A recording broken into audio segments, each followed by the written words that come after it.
This is the Law 401 podcast, legal issues decoded for you, brought to you by Roger Williams University School of Law. Hey everybody, my name is Nicole Dushlevsky, and I am one of the co-hosts of this podcast, Law 401, Legal Issues Decoded, and I'm here with my co-host, Michael.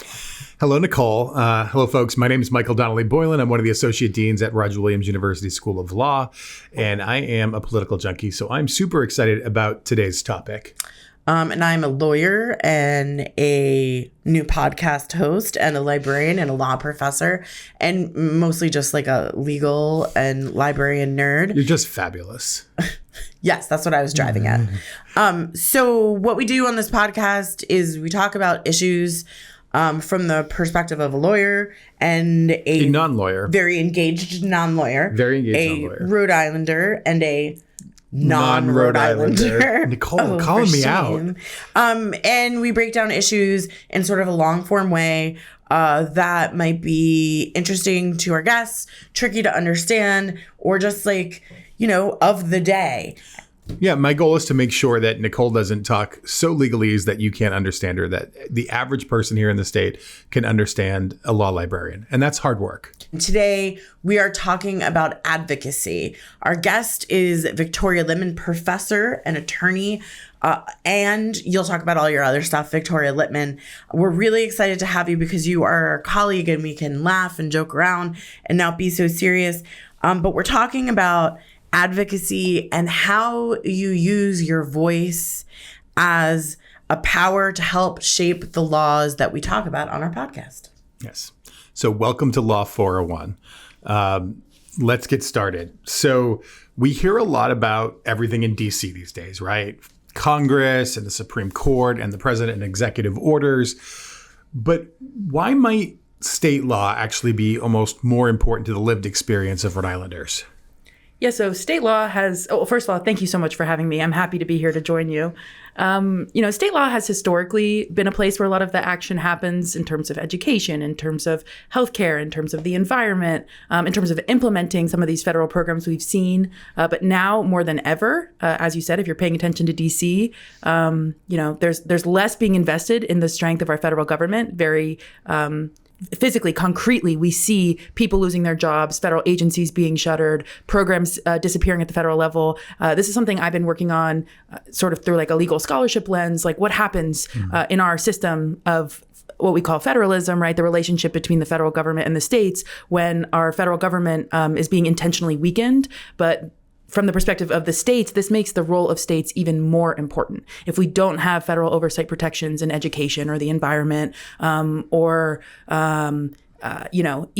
healthcare, food regulation, right? What happens at the state level matters more than ever. And that's why I'm just so excited to be here to talk to you. There's all these like weird connections. I was just talking to one of our law review students yesterday who's exploring this issue for a paper, but there's currently, as we're recording this, there's the strike going on in Butler. And that is a state issue, although some labor protections are also federal.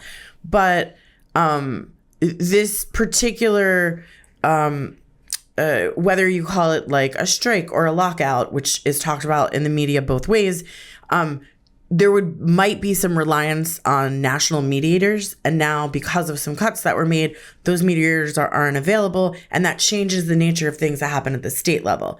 But because I'm an attorney, that may be more clear to me. But if you're not an attorney, if you're Michael, if you're anyone listening, how do you know if something is state law or federal law or both state law and federal law or international? Help us out.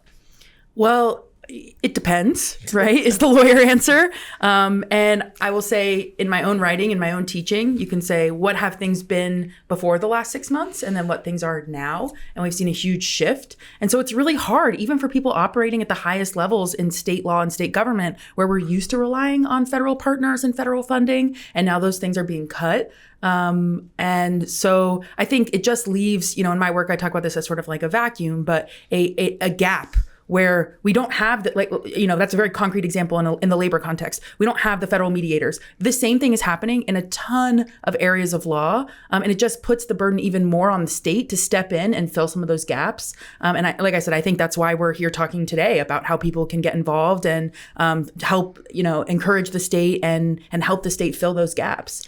So let's talk to the average Rhode Islander, right? Let's play Schoolhouse Rock, Rhode Island style. You're just a bill sitting there on Smith Hill. How do you get there? How do you get out of there? How does that process work? Yeah, great. This is a great time of year to be talking about it. We're filming this in late summer, but you might hear this in early fall. This is the time where people will start thinking about ideas, or they, dust off the bills that didn't pass last year and start, just talking to their lawmakers and getting ready to reintroduce the process in Rhode Island. Our session is, mid-January to mid-June, depending on, how long things go. But bills are supposed to be filed by February, although I've heard that there's leniency with that. But ultimately, a sponsor, someone from the House or Senate, will introduce a bill. This is similar to your a Schoolhouse Rock, Yep.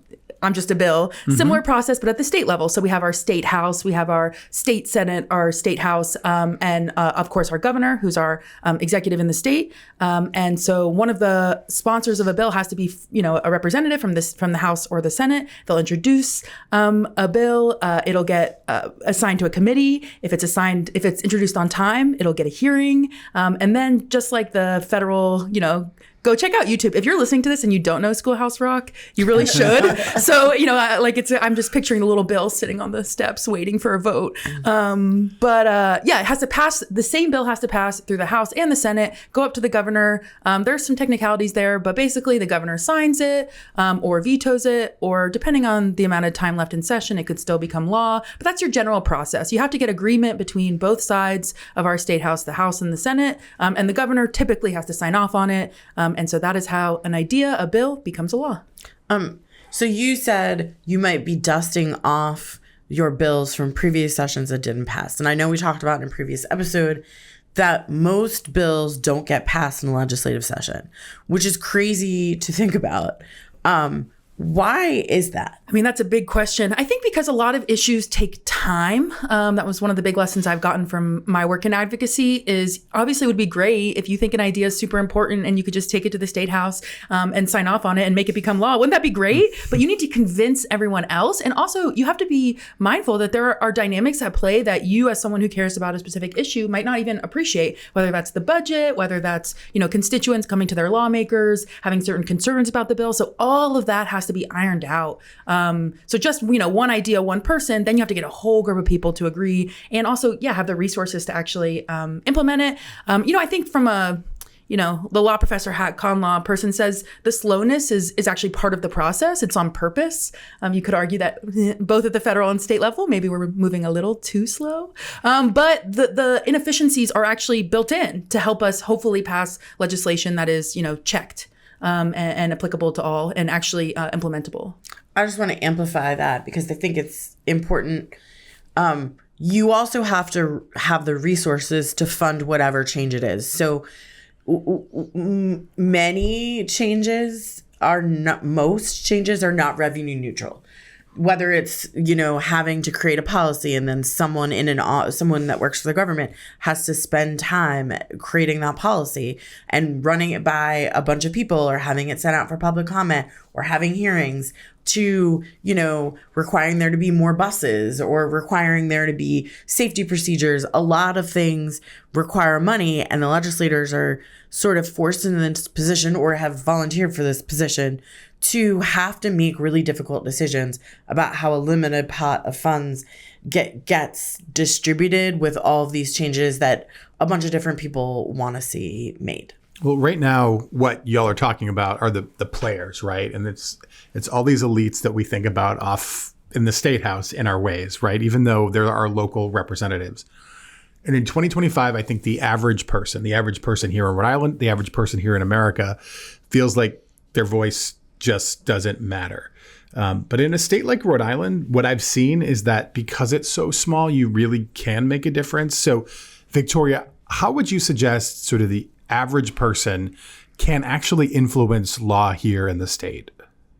Yeah, that's a great question. And I just want to echo, cover my face like Michael. I'm not from Rhode Island. I'm a transplant. I've lived all over DC area. I'm worse. I still live in Boston. Oh, so gosh. Okay. If anyone is listening to this, if you're watching this, you see the ugly face I'm making.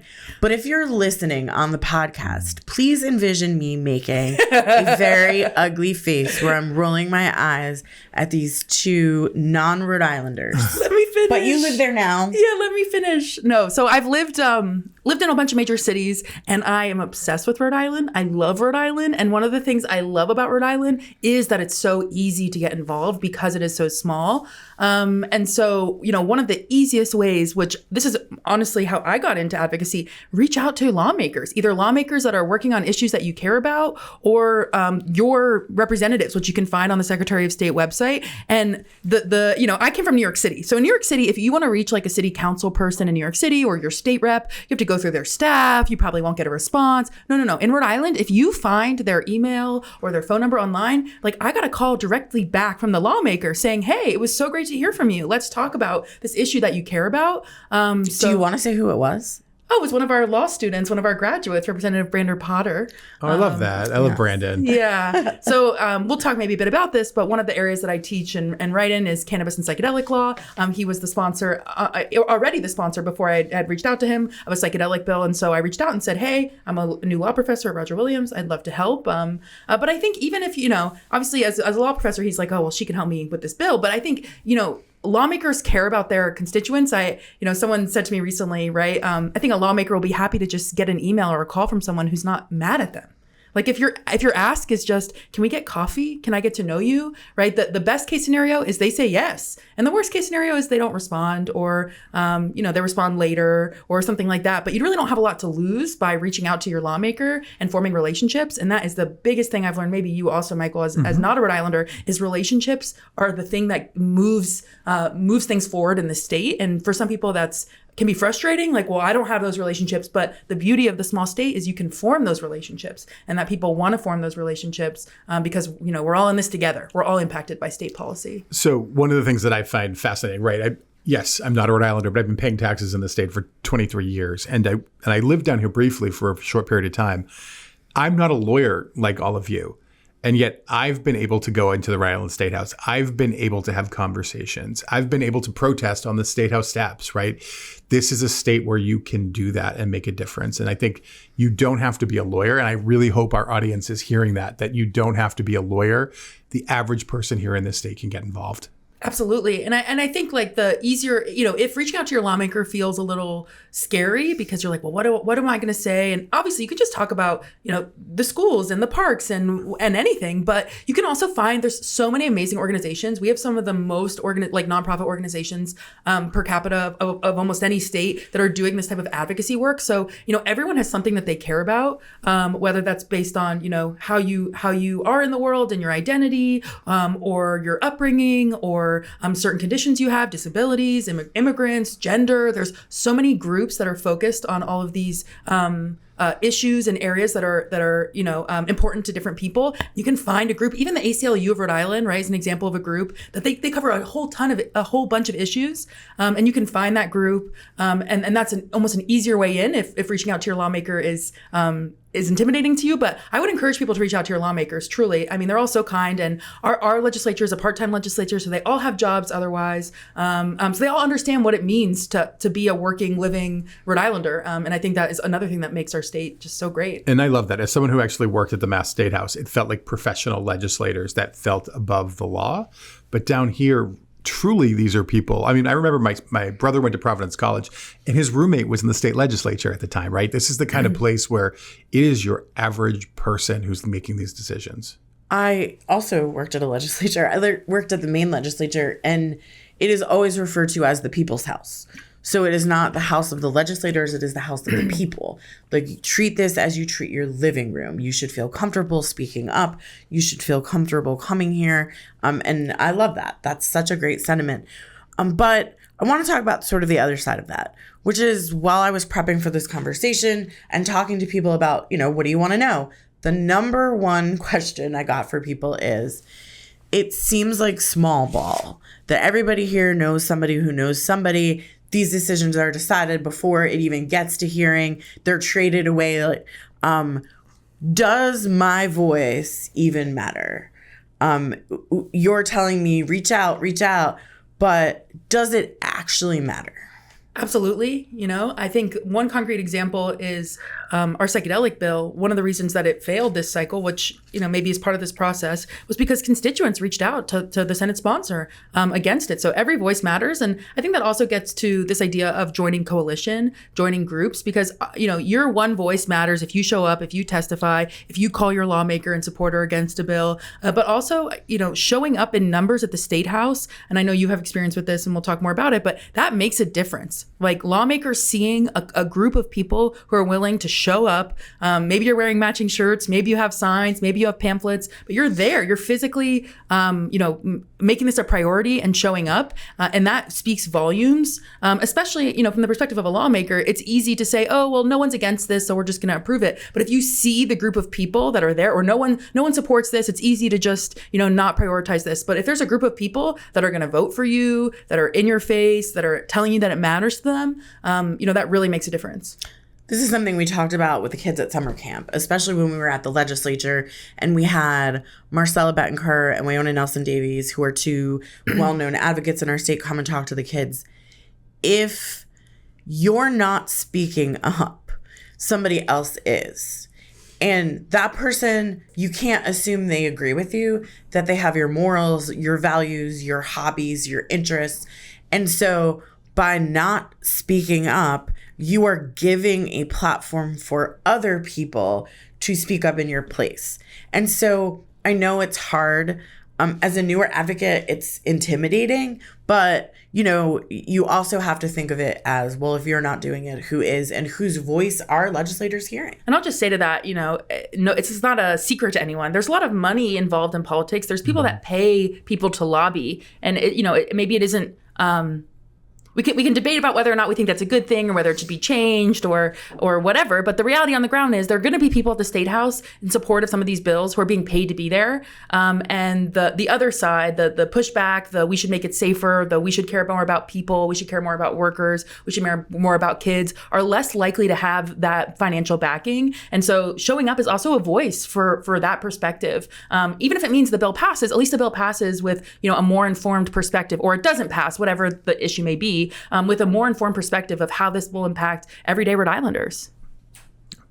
Do you want to talk to your own experience with the freedom to read? Because you've been so active in advocacy. Sure. And then maybe you can sort of share this last session, what your experience was. I found that leading the Freedom to Read Coalition as one of the leaders where grassroots, we're all working together. It was sometimes really hard. And it was sometimes really fun, and it was sometimes soul crushing. But what was really motivational was to see all the different people in the room and to meet all the legislators, and to see, like, even yesterday, I saw a little kid just meet the governor for the first time, and to see that in real life. And to be a part of that was so inspirational to me that I feel like it's so cheesy. And I hope you roast me on social media and send an email in. Like, you get more than you give on these issues. That, like, in the case of Freedom to Read, we were successful. But this wasn't our first year advocating for this. And it's certainly not the first year that libraries advocate for librarians and library services. But we ended up passing a bill, not all the words we wanted, not all the bill we wanted, but it was a compromise. And we had legislators, legislative staff, elected officials, and the governor who sort of led us forward on that. But you get what you give to the process, and you actually end up getting so much more. And it was really inspirational. What was your experience like? No, I love that.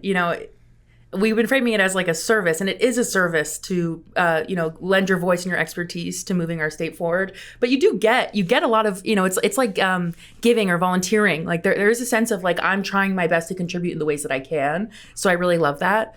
My experience, it really did start with a few years back before when I first started teaching, reaching out to my then future student, Brandon Potter, who was a representative who had introduced a psychedelic bill. And so I testified in support of it 3 years ago, and it actually passed the House. That was spring 2023. And then it was, that's where it died. And it was reintroduced. This bill would have decriminalized personal possession, cultivation, and sharing of psilocybin mushrooms, which are a magic mushroom psychedelic that have been researched and legalized in a few other states, primarily for the use for mental health disorders like treatment-resistant depression, treatment-resistant PTSD. It also, psychedelic mushrooms have an extraordinarily safe risk profile. So that's one of the reasons why they're moving forward in a lot of these states and through the FDA process. And so that bill was reintroduced this year again by my student, Brandon Potter, who took my psychedelic law class. So it's like a proud professor moment. And that is a full circle. You just said a lot. That was a big full circle moment. That was. And this time, I went in and testified both times, this time in more of like an expert witness capacity, got questions asked of me, some tough ones, right? Psychedelics is both like a medical and a legal and an ethical and a religious type issue. And I don't cover all those bases because I'm not a doctor, which I say like all the time. Unfortunately, again, due to some opposition from constituents in the Senate sponsors district, it was not introduced in the Senate and died again this year. But I think it still really matters to push the conversation forward, to educate lawmakers. I feel like I'm speaking on behalf of a lot of people who are really desperate and seeking this treatment, whether that's veterans, people of victims of sexual harms, people that have depression, and just trying to normalize like bit by bit that this is a real thing that's happening in a lot of states. I'm a professor at Roger Williams. I'm also a fellow at the Petrie-Flom Center for Health Law and Policy, Bioethics, and Biotechnology at Harvard Law School. And so I work on psychedelics in a very serious, legitimate professional way. And so to be able to bring that expertise to the State House and speak to some lawmakers, some of who are very hostile to the idea of legalizing more drugs. And I understand why. Drug addiction is a really, can be really harmful to our communities, and same with criminalization of drugs, right? Which is why we're pushing forward these kind of measures. But I think my big takeaway from that experience is, showing up matters, reaching out matters, you can shape the bill, and that it really is this long game. Like, we didn't get there this year, but from my experience watching drug legalization efforts, whether that's cannabis or psychedelics in a number of states over the last, decade plus, it takes time. And you just every time you're convincing more and more people to take seriously, you're kind of moving this, what people call like the Overton window, but the normal window of what is acceptable to even talk about. And I think the more that I show up at the State House and I talk about psychedelics in a real serious way, the more potential that in our lifetime, Rhode Islanders will be able to benefit from these treatment options that, our friends in Oregon or New Mexico or Colorado are already accessing. I will just say it was so funny to me. The first time I showed up to testify, I wore like a little dress and jacket, and I got up there and I spoke about mushrooms, and I get off, and one of the women who was working in the room in the House committee hearing was like, I did not expect you to get up there and talk about mushrooms, like judging me. And so I think there's just that, like putting a face and like a person to an issue, especially issues that might not get, the good attention. So we're talking right now about testifying right in front of the legislature. And I think to the average Rhode Islander right now, that might seem really scary as a way to get involved. But are there 3 little things they could do, concrete things they could do today that would get them started on an advocacy path? Because as we all know, you build towards that rather than start there. Well, I think, figuring out what issue, you can be a master of all trades. You could show up at the State House every single day and there's issues to testify, but choosing something that you feel that you know about, that you have a unique perspective, that your experience in the world can help contribute to the discussion and the conversation about that issue. Find an organization or talk to your lawmaker and they can point you to another lawmaker that is working on that issue. And then when it comes to actually testifying, right, really hold that story. That's like your purpose. That's your why. And when you show up to testify, that's what matters, right? If they want expert knowledge about, how this law and model laws and blah, blah, blah, they'll go to the written testimony, they'll call in an expert, whatever. What they want from your average Rhode Islander is your perspective, your story, why it matters. You just said spoken testimony and written testimony, and I'm going to assume that there's someone out there who wants to know the difference. Yeah. So can you just clarify that for anybody? No. Great question. I kind of snuck that in there. So lawyers, you can never trust them. Oh, no. Yeah. So when a bill is heard in committee, or in general, there is an opportunity to submit written testimony, which is great. Going to the state house is I think really energizing, invigorating. And sometimes you don't always know when it's going to be heard and how long until your bill comes up. And maybe you're like me, you have a small child, or you have to do bedtime or whatever activity. So if you can't always show up, written testimony matters. And that's nice because you can submit, as much as you want. You still want to be concise. You want to be clear. And often when you do oral testimony, spoken testimony, you might also submit it in written form as part of the official record to be considered. But oral testimony, right? You'll show up, you'll wait until your bill is called, and you'll get up there. And the key here is short, concise, right? Get to the point. Say, this is who I am, and this is why I care about this issue, and this is why my perspective matters. And that is going to be the thing that moves lawmakers. And when you said earlier, it's like, well, does my one voice matter? Your voice matters in that moment, right? Like it's your opportunity in front of people who are going to vote on this bill for you to tell them, why they should or should not support the bill and how it will impact you. And they actually care in that moment. That's why they're there, which is pretty incredible. And Nicole, you are a font of information on this kind of topic. What are your tips? Yeah. So one is become familiar with the legislature's website. There is a lot of information on the legislature's website. It might not be organized in a way that is intuitive. And so reaching out to a librarian can, obviously I'm going to say that, but they do such a good job and have so much information. Some things are searchable by bill number, some things are searchable by word, but reaching out to a librarian, there's a library at the State House in particular, which does an amazing job. Also, it's a public library at the State House. There's also a public library at the courts. In both the cases, you can call them and get them on the phone. You could also ask your local librarian to sort of go through the website with you and explain it. 2 is watch Capitol TV. I feel like Capitol TV is the real Rhode Island reality TV. Nicole and her reality TV. I remember watching Capitol TV and seeing Representative Charlene Lima on speaking. And then I met Representative Charlene Lima and was just like, oh my goodness, I'm meeting this person in real life. This is an amazing superstar. So watch Capitol TV. It is interesting. And there's a difference between hearings, but there's also like the debate on the floor, and you can see people sort of pop off on each other, which is amazing. Grab your popcorn. Capitol TV is a must-see TV, trademark. And then I would say engage in a way that makes you most comfortable. A lot of the librarians on the Freedom to Read Coalition and other people besides librarians, moms, ministers, are introverts. And introverts don't necessarily want to, dress up and go to the legislature and speak at a hearing. I'm shocked.